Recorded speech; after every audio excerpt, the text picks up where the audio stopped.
surprised you the most from week 1 to week 2 as far as team play? Kyler Murray. Kyler Murray, who I chose in the beginning of the season to be my MVP. If the kid could stay healthy, I think he's been sensational. The first 2 games of the season, he had 350 yards week 1, and he had 400 yards the second game. I think Kyler Murray has been sensational. I think right now, if you were to ask me who the MVP is, that would be my thought. What about you, Speedy? One take. I would say surprising unit. I would say I'll give it a tie between the Bengals and Raiders defenses. Both of them have been very, very impressive. Bengals have not, but the second game they didn't look good. Defensively, they did. Offensively was where they had the woes. But their run defense, especially, which has been bad for years, they just shut down Dalvin Cook in week 1 and David Montgomery week 2. That's pretty impressive. So I would give them a lot of credit. And the Raiders, we said it all year, their defense was awful. They've looked really good too, especially up front. How about you, Tyler? What was something that stuck out to you in the first 2 weeks? I think Derek Carr is finally recognized now nationally as a good quarterback, or in this right now, elite quarterback. So I'm happy for Derek Carr. Yeah, Raiders look good. And I tell you, the Ravens coming back and beating the Chiefs, that was big. I think that was rare to see that, and the Titans coming back against Seattle. In Seattle, that never happens. I was impressed. Now, I'm not impressed with the Rams because I expected them to be good. They're all around. They're very well defensively built. They have arguably two of the best defensive players at their position in the league. And offensively, yeah, Matthew Stafford, you're gonna be prolific. And by the way, Jared Goff, he went to the Lions. He's looked good in his first 2 weeks. So nobody can take shots at Jared Goff that he can't be a quarterback in this league. With the Lions, yes, the Lions are like the Jets. No, I wouldn't say that. First of all, Jared Goff. I think a lot of people disrespect Jared Goff. Remember, he was a number 1 pick in the draft. I'm not a big Jared Goff fan. Yeah, I was going to say, you 3 years ago did. I am not a Jared Goff fan. But you can't take away how well he's played in the first 2 games. And if he continues doing that, honestly, you can't really blame him for the woes for the Rams. Remember, they went to the Super Bowl with him. Right. They didn't win, but they went to the Super Bowl with him. So if you can get to the Super Bowl with that kind of quarterback, he's a winning quarterback. All you need to know about Jared Goff about Jared Goff is the fact that Matthew Stafford has the most passing yards in NFL history without winning a playoff game. Mm-hmm. So that's what you get when you go to the Lions. You get a lot of passing yards, you never win. And I think the Jets are becoming that, if not that already. What's your early take on Zach Wilson? I think it's early. I think it's early. I can't really, with all the quarterbacks, I can't really make a take on Justin Fields. I can't make a take for Trevor Lawrence. I can't make it. All the young quarterbacks that have come into the league have not looked good. Mac Jones has been efficient. He hasn't been good. Okay. What about Mr. Clean? Mr. Clean, who are you talking about? That's it. My buddy Mike calls him Mr. Clean and Little Don. Who's Mr. Clean? Salah. Salah, I think Salah needs to get his head out of his ass. Denzel Mims is a good offensive player. What's up with I that? have no idea. That's so stupid. You haven't. He looked good in preseason, really did. But to not play him, to not even suit up, that's insane. How many wide receivers in a league is 6'2", 6'3", and can run a 4.3? Honestly, not many. And the fact that they haven't used them.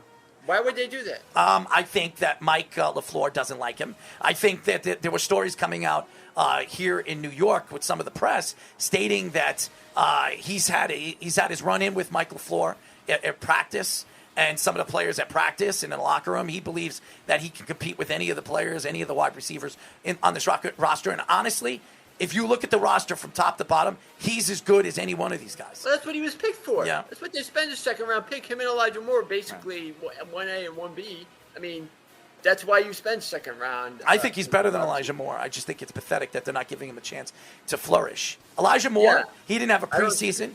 He didn't play. He didn't practice really that much because he was injured. He hasn't looked good. Why is he playing?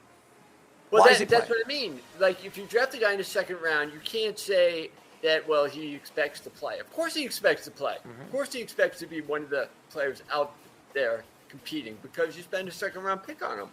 Last year they waited for him to get healthy. He played well, I thought, at the end of the year. Definitely. Dude, out of the wide receivers that were drafted last year, the year before, and that highly profile draft, wide receiving draft, he statistically was in the top 5 in every statistic for wide receivers out of that draft class. Per game and per route. Yep. A lot of them he was either 3rd or 4th, right behind only Justin Jefferson, Ayuk, and CeeDee Lamb. And he barely played. And it doesn't make sense. What's going to happen is the Jets are going to trade him, and he's going to go to another team, and he's going to be a superstar. That's what's going to happen. Yeah, I did. That would be. There was no reason for them to not play him, especially when they're 0-2. Look, I think what happened to Lawson was bad luck, but those sort of things happen to the Jets. I mean, Lawson. I remember him playing at Auburn. He had never had any attention span, but he would always be in the backfield somehow. And he was going to be really good this year. So it broke my heart to see that happen to him because I really liked him. But, yeah, I don't know. I mean, but an Achilles injury, that thing that made him so quick, it'd be interesting to see if he can keep that kind of quickness. But that was really hard for the defense. But I like them going with youth. I just don't know if Salah has the ability to teach these guys, and if they're going to wait. If they don't play guys like Denzel Mims, then what is the plan for the draft going forward? They got a lot of draft stock. They have a lot of money in the offseason. I don't believe Denzel Mims is going to be traded this year. I think eventually they're going to have to play him because the Jets don't stay healthy. So you're going to see Denzel Mims on the field. But once he shows that he's good, the Jets are going to trade him for a 2nd or 3rd round pick. They're going to get rid of him. He's going to go to Carolina or the Rams or the Lions or somebody like that, and he's going to be a superstar wide receiver. And Jet fans are going to attack the Jets organization and management that they never played him. He'll go to Carolina, just have Sam Darnold not throw him the ball He's not going. I just mentioned Carolina. I don't think he's going to Carolina. I don't think the Jets are trading him. Look at really how poorly they treated Darnold. I mean, Darnold just sat there, and he was a good soldier, and the Jets really threw him under the bus. The whole organization did. And I don't think he's going to be great, but I think he's efficient. He's a better option. He's efficient. They have a very good team around him. They have one of the best running backs, if not the best all-around running back in the league. That really takes the pressure off of him because he can throw pitch passes to him. To me, with Darnold, he just needs an efficiency with DJ Moore, Robbie Anderson. He's got more weapons, and their offense works in sync. And that's why Darnold has looked good the first 2 weeks. Darnold's playing the Texans this week on Thursday. He should win. But after that, their schedule gets a little bit harder. I think they play Tampa the week after or something like that. That's when we're going to see how good Darnold is against a good defense when the pressure is on him. I don't know, but I like Darnold. I'm rooting for him. I still don't count out Zach Wilson. It's early. How many games do you think the Jets win this year? Right now, the way I've seen it, 5 or 6. Because I do think the Jets will get... once the game slows down for Zach, and I said it already, it will, as the season progresses. He didn't have much of a preseason of that kind. He didn't play with all his players. He didn't play with Elijah Moore barely. Elijah Vera Tucker barely played. Denzel Mims barely played because of his sickness. He lost 20 pounds. I think that when these guys figure things out together, you're going to see a different Zach Wilson, as well as Trevor Lawrence. Mm-hmm. The biggest thing I think, too, that hurts with Mims is the loss of the weight, because the biggest thing of him coming out of the draft, his best quality was contested catches. That's going to make it harder, losing that kind of muscle and physicality, too. So once he gets that back, he should be good in terms of that regard, and it gives something the Jets really don't have in terms of the big body type. What are your thoughts of Daniel Jones? I know a lot of Giant fans have been attacking him on social media. I can't stand Giant fans on the bullcrap. When you look at Daniel Jones and what he did on Thursday Night Football, he showed up. He played very well. They should have won. The Giants should have won that game. Absolutely. I thought he played probably one of his best games that he ever played. I don't know about that because in his first year, he's only one of 3 quarterbacks that had 4 400-yard games in his rookie season. So all the Giant fans that take shots at him, his rookie season was pretty damn good. Yes, he has a lot of fumbles. This year, he only fumbled the ball 1 time in 2 games. If he could, Kurt Warner fumbled a lot. Yeah, Kurt Warner did, and so did Brett Favre. Yeah. Okay. But look, I think he's been very good. I mean, I don't see why they complain about him. They hate him. Giant fans hate him because he's not Eli Manning. But remember when? Well, nobody is. Nobody. The Giant fans in the beginning, the first 3 years, they wanted to run Eli Manning out and Tom Coughlin. Yeah. Then they won a Super Bowl, and then Tom Coughlin's a god, Eli Manning's a god. Year after Tiki Barber retires, too. Remember after Eli lost 23-0 to Carolina in the playoffs in 2005? Oh, that was my first year watching the full season, 05-06. Yeah, out of here. It'll never be any good. Yeah, well. That Panthers team was good, but they shouldn't have lost that badly the way they did. No, I don't like it. There's a lot of attacks on social media with the Giant fans, and they for some reason, they love Saquon Barkley. But if you look at Saquon Barkley and what Saquon Barkley has done in the league since he's come into the league, besides his first year and a half, he's been horrible. He couldn't stay healthy. And to me, they make him out to be like some God's gift to the world. Daniel Jones looked better than Saquon Barkley on Thursday Night Football. No. And it wasn't Saquon Barkley the reason why they almost won that game. It was Daniel Jones.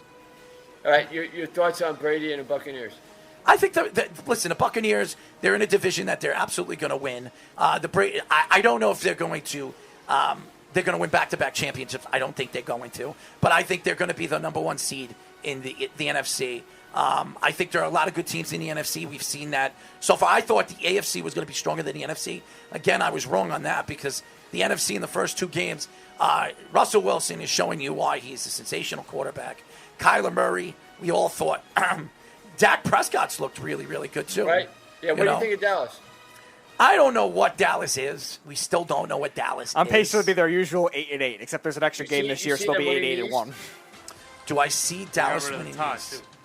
I don't know if they're winning the East. I still think Washington can win the East, but I think the best offensive team in that division is not even close. It's the Cowboys. Easily. Yes, and if the Cowboys can score 30 points a game, they're going to be in every single game. Their defense has played surprisingly better than I thought they were going to. Especially against the Chargers. And their strength is their linebacking core. Their linebacking core has been sensational. Speedy attacking how many linebackers the Cowboys drafted over the last 2 years. He was wrong about that. Their linebacking core has been the strength of their defense. And Justin Herbert, I know you liked him. What do you think of the Chargers? Love him. But again, when he played the Cowboys, and he played better, all around than Dak Prescott. But when Dak needed to make a play, he made the play.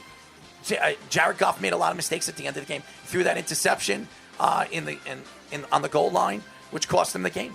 So Jared Goff Justin Herbert is a great player. I think he's, when we talk about elite quarterbacks, that we're going to see in the next 5 to 10 years, when we talk about all the different quarterbacks, the Drew Brees, Tom Brady's, Ben Roethlisberger, all the quarterbacks that are going to retire, we're going to talk about Justin Herbert, Pat Mahomes, Deshaun Watson, hopefully Zach Wilson and Trevor Lawrence and the young quarterbacks, and Dak Prescott, who's been very, very good. Very, very good. We were talking earlier about Deebo Samuel kind of getting rebirth. Mike Williams, too, has gotten rebirth on that Chargers team. Yeah. He's played fantastic this year. Yeah. How about Derwin James? Who do you like in the NFC West? Speedy, who do you got on that one? AFC West, probably. NFC West. NFC West, I still like the Rams the most. I think they're still the most well-rounded in terms of health. This well-rounded. Healthy team. I think in terms of the 49ers, they're surviving well nicely so far, which is a good sign with all the injuries they've had with the running backs. But the Rams, I think, are still the best all-around team. The Cardinals are very talented, though, too, and that defense has a lot of depth, which is going to make it competitive. The question still remains with their coaching, though, the most, and their offensive line. What'd you say? Rudy Baker. How about you, Tyler? Who do you have in the West, or who really stands out to you so far early in the season? I think Arizona's just too complete of a team. The pass rush, the secondary with Byron Murphy and Budda Baker, as he was saying just now, and I think all 4 teams are making the playoffs. That's a lot. Yeah. I know, but as far as winning the division, I think Arizona. Would that be the first time? Yeah, one division. That's definitely what I'm thinking. I don't know. Yeah, that's previously impossible. 4-team division, I believe. So yeah, that would be the first time in NFL history that all 4 teams make it to the playoffs. Yeah, that's crazy. This division is by far the best division in football. And the AFC West is a close second. The AFC West? Well, what do you like about the AFC West? The Broncos are going to be competitive. The Raiders are going to be competitive. The Chiefs are going to be the Chiefs. And then the Chargers will lose games in the fourth quarter that they should win. The Chargers are going to be about 500. Hey, guys, here's something to keep an eye on. The Braves, if Albies and Swanson reach 30, all 4 of their infielders have 30 home runs. First time that ever happened. Phillies win the division, though. That's crazy. happening. Yeah, Why, is Philly in first place? No, they're 3 games back. They end the year at Atlanta. Remember, there's 15 games.